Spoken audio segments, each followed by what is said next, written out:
Academy PSCയുടെ മറ്റൊരു ക്ലാസ്സിലേക്ക് ഏവർക്കും സ്വാഗതം. നമ്മളിന്ന് പഠിക്കുവാൻ പോകുന്നത് കേരള ഭൂമിശാസ്ത്രത്തെ പറ്റിയാണ്. കേരള ഭൂപ്രകൃതി. കേരള ഭൂപ്രകൃതിയെ മൂന്നായി തരംതിരിക്കാം. ഭൂപ്രകൃതിയുടെ അടിസ്ഥാനത്തിൽ കേരളത്തെ പ്രധാനമായും മൂന്നായിട്ട് തരംതിരിക്കാം: മലനാട്, ഇടനാട്, തീരപ്രദേശം. അപ്പോൾ കേരള ഭൂപ്രകൃതിയെ പ്രധാനമായിട്ടും മൂന്നായിട്ട് തരംതിരിക്കാം. ഏതൊക്കെയാണ്? മലനാട്, ഇടനാട്, തീരപ്രദേശം. അപ്പോൾ നമ്മൾ മലനാടിനെ കുറിച്ചാണ് ആദ്യം പഠിക്കാൻ പോകുന്നത്. മലനാട് പ്രധാനമായും പർവ്വതങ്ങൾ ഉൾപ്പെടുന്ന ഭൂപ്രകൃതി വിഭാഗമാണ് മലനാട്. അപ്പോൾ മലനാട് ആ വാക്കിൽ തന്നെയുണ്ട് മലകൾ. പ്രധാനമായും പർവ്വതങ്ങൾ അഥവാ മലകൾ ഉൾപ്പെടുന്ന ഭൂപ്രകൃതി വിഭാഗമാണ് മലനാട്. പ്രധാനമായും പർവ്വതങ്ങൾ ഉൾപ്പെടുന്ന ഭൂപ്രകൃതി വിഭാഗമാണ് മലനാട്. കേരളത്തിലെ ആകെ ഭൂവിസ്തൃതിയുടെ 48% മലനാടാണ്. ഇമ്പോർട്ടൻ്റ് ആണത്. എന്താണ്? കേരള ഭൂവിസ്തൃതിയുടെ 48% മലനാടാണ്. സമുദ്രനിരപ്പിൽ നിന്ന് ഏകദേശം 75 മീറ്ററിൽ കൂടുതൽ ഉയരമുള്ള പ്രദേശങ്ങളാണ് മലനാട്. സമുദ്രനിരപ്പിൽ നിന്ന് ഏകദേശം 75 മീറ്ററിൽ കൂടുതൽ ഉയരമുള്ള പ്രദേശങ്ങളാണ് മലനാട്. അപ്പോൾ മലനാടെന്ന് വെച്ച് കഴിഞ്ഞാൽ പ്രധാനമായും പർവ്വതങ്ങൾ ഉൾപ്പെടുന്ന ഭൂപ്രകൃതി വിഭാഗമാണ് മലനാട്. കേരളത്തിലെ ആകെ ഭൂവിസ്തൃതിയുടെ 48% മലനാടാണ്. സമുദ്രനിരപ്പിൽ നിന്ന് ഏകദേശം 75 മീറ്ററിൽ കൂടുതൽ ഉയരമുള്ള പ്രദേശങ്ങളാണ് മലനാട്. പശ്ചിമഘട്ട മലനിരയിലെ ഏറ്റവും ഉയരം കൂടിയ കൊടുമുടിയാണ് ആനമുടി. പശ്ചിമഘട്ട മലനിരയിലെ ഏറ്റവും ഉയരം കൂടിയ കൊടുമുടിയാണ് ആനമുടി. അപ്പോൾ ഈ മലനാടിലുള്ള ഒരു മലനിരയാണ് പശ്ചിമഘട്ടം. ഈ പശ്ചിമഘട്ടത്തിലെ ഏറ്റവും ഉയരം കൂടിയ കൊടുമുടിയാണ് ആനമുടി. തെക്കേ ഇന്ത്യയിലെ ഏറ്റവും ഉയരം കൂടിയ കൊടുമുടിയാണ് ആനമുടി. എക്സാമിന് ചോദിച്ചിട്ടുള്ളതാണ്. എന്താണ്? തെക്കേ ഇന്ത്യയിലെ ഏറ്റവും ഉയരം കൂടിയ കൊടുമുടി ഏതാണ്? ആനമുടിയാണ്. ആനമുടി സ്ഥിതി ചെയ്യുന്ന ജില്ലയാണ് ഇടുക്കി. ആനമുടി സ്ഥിതി ചെയ്യുന്ന ജില്ലയാണ് ഇടുക്കി. ഇടുക്കിയിലെ മൂന്നാർ പഞ്ചായത്തിലെ ദേവികുളം താലൂക്കിലാണ് ആനമുടി സ്ഥിതി ചെയ്യുന്നത്. ഇടുക്കിയിലെ മൂന്നാർ പഞ്ചായത്തിലെ ദേവികുളം താലൂക്കിലാണ് ആനമുടി സ്ഥിതി ചെയ്യുന്നത്. ആനമുടിയുടെ ഉയരം എന്ന് പറയുന്നത് 2695 മീറ്ററാണ്. ആനമുടിയുടെ ഉയരം എത്രയാണ്? 2695 മീറ്ററാണ്. ആനമല, പളനിമല, ഏലമല എന്നിവ സംഗമിക്കുന്നത് ആനമുടിയിലാണ്. അപ്പോൾ ഈ ആനമുടിയിൽ ആനമല, പളനിമല, ഏലമല എന്നിവ സംഗമിക്കുന്നു. ഓക്കെയാണോ? ആനമല, പളനിമല, ഏലമല എന്നിവ സംഗമിക്കുന്നത് ആനമുടിയിലാണ്. ആനമുടിയുടെ വടക്ക് ഭാഗത്ത് ആനമലയാണ്. ആനമുടിയുടെ വടക്ക് ഭാഗത്ത് ആനമലയാണ്. ആനമുടിയുടെ തെക്ക് ഭാഗത്ത് ഏലമലയാണ്. ആനമുടിയുടെ വടക്ക് ഭാഗത്ത് ആനമലയും ആനമുടിയുടെ തെക്ക് ഭാഗത്ത് ഏലമലയുമാണ്. ആനമുടിയുടെ വടക്ക് കിഴക്കായിട്ട് സ്ഥിതി ചെയ്യുന്ന മലനിരയാണ് പളനിമല. ആനമുടിയുടെ വടക്ക് കിഴക്കായിട്ട് സ്ഥിതി ചെയ്യുന്ന മലനിരയാണ് പളനിമല. ഓക്കെയാണോ? അപ്പോൾ ആനമുടിയുടെ വടക്ക് സ്ഥിതി ചെയ്യുന്നത് ആനമലയും ആനമുടിയുടെ തെക്ക് ഭാഗത്ത് സ്ഥിതി ചെയ്യുന്നത് ഏലമലയും ആനമുടിയുടെ വടക്ക് കിഴക്ക് ഭാഗത്ത് സ്ഥിതി ചെയ്യുന്നത് പളനിമലയുമാണ്. ആനമലയുടെ വടക്ക് ഭാഗത്ത് സ്ഥിതി ചെയ്യുന്ന പ്രധാന സുഖവാസ കേന്ദ്രമാണ് നീലഗിരി. ആനമലയുടെ വടക്ക് ഭാഗത്ത് സ്ഥിതി ചെയ്യുന്ന പ്രധാന സുഖവാസ കേന്ദ്രമാണ് നീലഗിരി. അപ്പോൾ നിങ്ങൾ ശ്രദ്ധിക്കണം, ആനമലയുടെ വടക്ക് ആനമുടിയുടെ വടക്ക് ഭാഗത്ത് സ്ഥിതി ചെയ്യുന്നതാണ് ആനമല. ഈ ആനമലയുടെ വടക്ക് ഭാഗത്ത് സ്ഥിതി ചെയ്യുന്നതാണ് നീലഗിരി. ഓക്കെയാണോ? ആനമുടിയുടെ വടക്ക് ഭാഗത്ത് സ്ഥിതി ചെയ്യുന്നതാണ് ആനമല. ഈ ആനമലയുടെ വടക്ക് ഭാഗത്ത് സ്ഥിതി ചെയ്യുന്ന സുഖവാസ കേന്ദ്രമാണ് നീലഗിരി. പശ്ചിമഘട്ടത്തിൻ്റെ ഏറ്റവും തെക്കേ അറ്റത്ത് സ്ഥിതി ചെയ്യുന്ന മലനിരയാണ് അഗസ്ത്യാർകുടം. എന്താണ്? പശ്ചിമഘട്ടത്തിൻ്റെ തെക്കേ അറ്റത്ത് സ്ഥിതി ചെയ്യുന്ന മലനിരയാണ് അഗസ്ത്യാർകുടം. ഓക്കെയാണോ? എന്താണ്?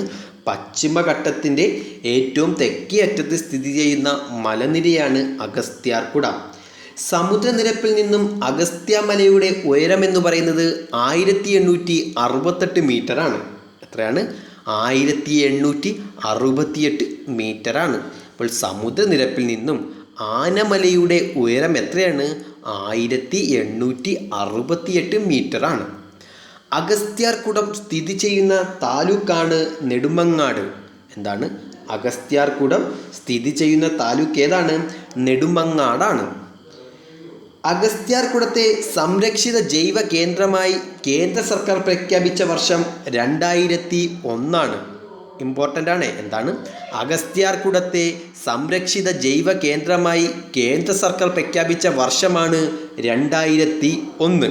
ഓക്കെയാണോ? എന്താണ് പറഞ്ഞു വന്നത്? പശ്ചിമഘട്ടത്തിൻ്റെ തെക്കേ അറ്റത്ത് സ്ഥിതി ചെയ്യുന്ന മലനിരയാണ് അഗസ്ത്യാർകുടം. സമുദ്രനിരപ്പിൽ നിന്നും അഗസ്ത്യമലയുടെ ഉയരമെന്ന് പറയുന്നത് 1868 മീറ്ററാണ്.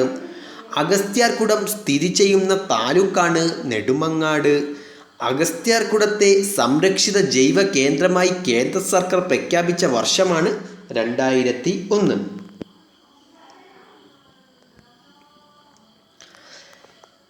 കേരളത്തിലെ ഏറ്റവും ഉയരം കൂടിയ രണ്ടാമത്തെ കൊടുമുടിയാണ് അഗസ്ത്യാർകുടം. കേരളത്തിലെ ഏറ്റവും ഉയരം കൂടിയ രണ്ടാമത്തെ കൊടുമുടിയാണ് അഗസ്ത്യാർകുടം. എന്നാൽ തെക്കേ ഇന്ത്യയിലെ രണ്ടാമത്തെ ഉയരം കൂടിയ പർവ്വതമാണ് മീശ പുലിമല. ഓക്കെയാണോ? എന്താണ്? തെക്കേ ഇന്ത്യയിലെ രണ്ടാമത്തെ ഉയരം കൂടിയ പർവ്വതമാണ് മീശ പുലിമല. എന്നാൽ തെക്കേ ഇന്ത്യയിലെ ഏറ്റവും ഉയരം കൂടിയ കൊടുമുടി ഏതാണ്? ആനമലയും. രണ്ടാമതായി ഉയരം കൂടിയ കൊടുമുടിയാണ് മീശ പുലിമലയും. എന്നാൽ കേരളത്തിലെ ഏറ്റവും ഉയരം കൂടിയ രണ്ടാമത്തെ കൊടുമുടി ഏതാണ്? അഗസ്ത്യാർകുടമാണ്. ഓക്കെയാണോ? വ്യത്യാസം മനസ്സിലായോ? തെക്കേ ഇന്ത്യയിലെ ഏറ്റവും ഉയരം കൂടിയ കൊടുമുടിയും അതുപോലെ തന്നെ കേരളത്തിലെ ഏറ്റവും ഉയരം കൂടിയ കൊടുമുടിയും ആനമലയാണ്. തെക്കേ ഇന്ത്യയിലെ ഏറ്റവും ഉയരം കൂടിയ കൊടുമുടി അതുപോലെ തന്നെ കേരളത്തിലെ ഏറ്റവും ഉയരം കൂടിയ കൊടുമുടിയും ആനമുടിയാണ്. എന്നാൽ തെക്കേ ഇന്ത്യയിലെ രണ്ടാമത്തെ ഉയരം കൂടിയ പർവ്വതമാണ് അഥവാ കൊടുമുടിയാണ് മീശ പുലിമല. എന്നാൽ കേരളത്തിലെ ഏറ്റവും ഉയരം കൂടിയ രണ്ടാമത്തെ കൊടുമുടിയാണ് അഗസ്ത്യാർകുടം. യുനെസ്കോയുടെ മാൻ ആൻഡ് ബയോസ്ഫിയർ പ്രോഗ്രാമിൽ ഉൾപ്പെട്ട പൂർണ്ണമായും കേരളത്തിൽ സ്ഥിതി ചെയ്യുന്ന ബയോസ്ഫിയർ റിസർവാണ് അഗസ്ത്യാർകുടം. എന്താണ്? യുനെസ്കോയുടെ മാൻ ആൻഡ് ബയോസ്ഫിയർ പ്രോഗ്രാമിൽ ഉൾപ്പെട്ട പൂർണ്ണമായും കേരളത്തിൽ സ്ഥിതി ചെയ്യുന്ന ബയോസ്ഫിയർ റിസർവാണ് അഗസ്ത്യാർകുടം. ഓക്കെയാണോ? അപ്പോൾ എന്താണ് പറഞ്ഞു വന്നത്? യുനെസ്കോയുടെ മാൻ ആൻഡ് ബയോസ്ഫിയർ അഥവാ മാൻ ആൻഡ് ബയോസ്ഫിയർ പ്രോഗ്രാമിൽ ഉൾപ്പെട്ട പൂർണ്ണമായും കേരളത്തിൽ സ്ഥിതി ചെയ്യുന്ന biosphere റിസർവാണ് Agasthyarkoodam. Man and biosphere പദ്ധതിയിൽ ഉൾപ്പെട്ട ഇന്ത്യയിൽ നിന്നുള്ള 10ാമത്തെ ബയോസ്ഫിയർ റിസർവാണ് അഗസ്ത്യാർകുടം. അത് ഏത് വർഷമെന്ന് ചോദിച്ചു കഴിഞ്ഞാൽ 2016. ഓക്കെയാണോ? എന്താണ്? മാൻ ആൻഡ് ബയോസ്ഫിയർ പദ്ധതിയിൽ ഉൾപ്പെട്ട ഇന്ത്യയിൽ നിന്നുള്ള 10ാമത്തെ ബയോസ്ഫിയർ റിസർവാണ് അഗസ്ത്യാർകുടം. ഓക്കെയാണോ? എന്താണ്? 10ാമത്തെ ബയോസ്ഫിയർ റിസർവാണ് ഇന്ത്യയിൽ നിന്നുള്ള 10ാമത്തെ ബയോസ്ഫിയർ റിസർവാണ് അഗസ്ത്യാർകുടം. ഏത് വർഷമാണ്? 2016. മലനാട്ടിലെ പ്രധാനപ്പെട്ട കാർഷിക വിളകളാണ് തേയില, കാപ്പി, റബ്ബർ, ഏലം. അപ്പം ഈ മലനാട്, ഈ മലകളിൽ കൃഷി ചെയ്യുന്നതല്ലേ തേയില, കാപ്പിയൊക്കെ. അപ്പോൾ മലനാട്ടിലെ പ്രധാനപ്പെട്ട കാർഷിക വിളകളാണ് ഏത്? തേയില, കാപ്പി, റബ്ബർ, ഏലം.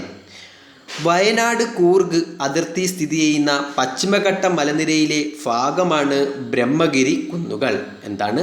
വയനാട് കുടക് അതിർത്തിയിൽ സ്ഥിതി ചെയ്യുന്ന പശ്ചിമഘട്ട മലനിരയിലെ ഭാഗമാണ് ബ്രഹ്മഗിരി കുന്നുകൾ. ഓക്കെയാണോ? എന്താണ്? കേരളത്തിലെ വയനാടും കർണാടകയിലെ കുടക് അതിർത്തിയിൽ സ്ഥിതി ചെയ്യുന്ന പശ്ചിമഘട്ട മലനിരയിലെ ഭാഗമാണ് ബ്രഹ്മഗിരി കുന്നുകൾ.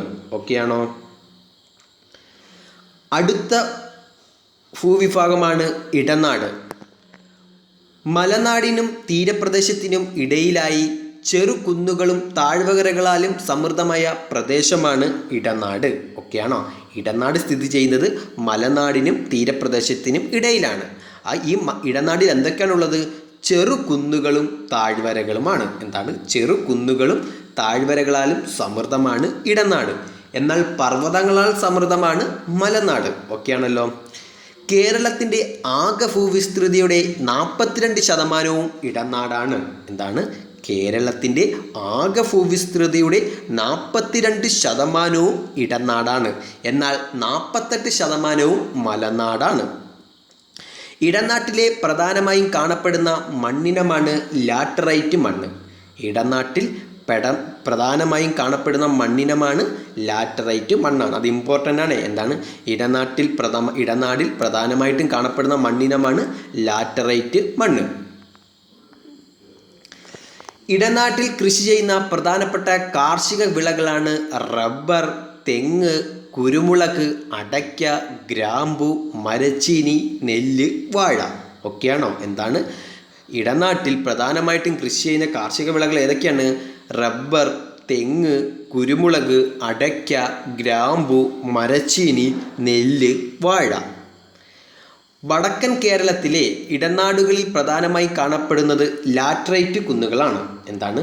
വടക്കൻ കേരളത്തിലെ ഇടനാടുകളിൽ പ്രധാനമായും കാണപ്പെടുന്നത് ലാറ്ററൈറ്റ് കുന്നുകളാണ്. ഓക്കെയാണോ?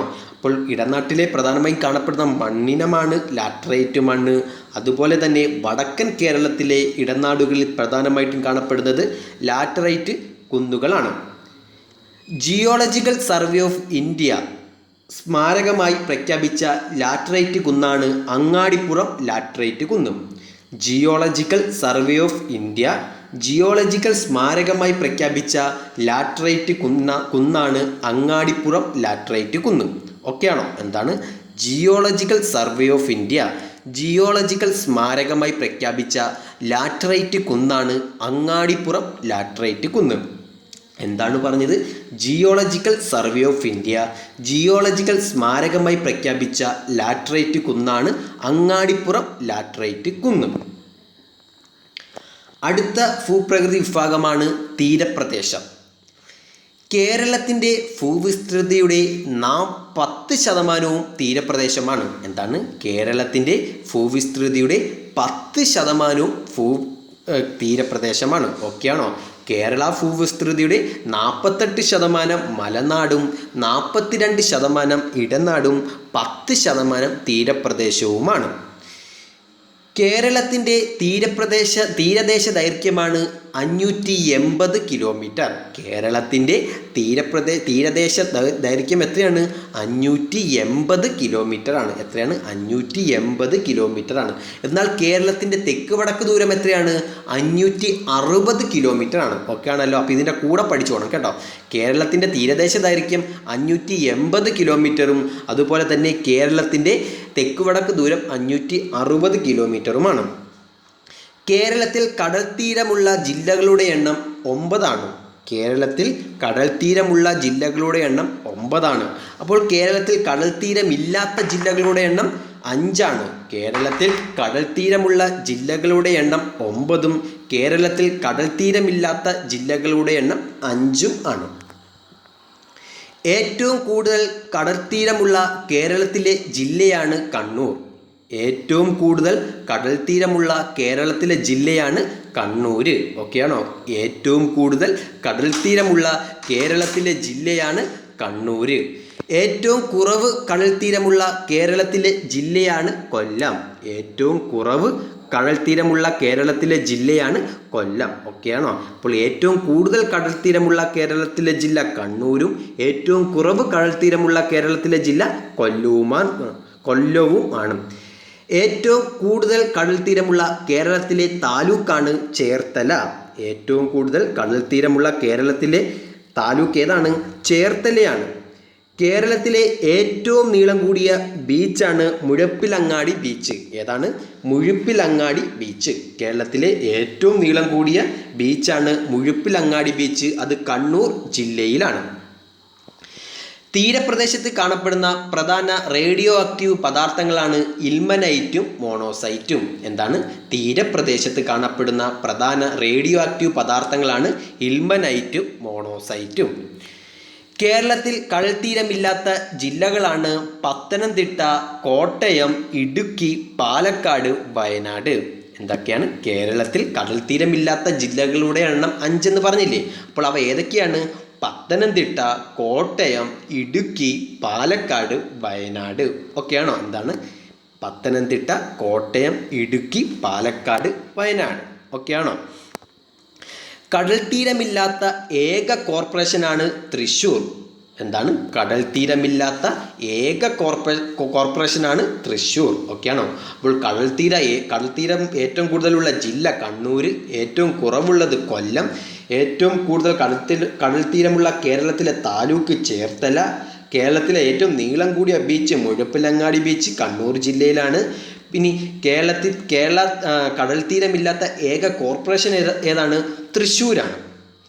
തീരപ്രദേശത്തെ പ്രധാന കാർഷിക വിളകളാണ് നെല്ലും തെങ്ങും. തീരപ്രദേശത്തെ പ്രധാന കാർഷിക വിളകളാണ് നെല്ലും തെങ്ങും. ഓക്കെയാണോ? തീരപ്രദേശത്തെ പ്രധാന കാർഷിക വിളകൾ ഏതൊക്കെയാണ്? നെല്ലും തെങ്ങും.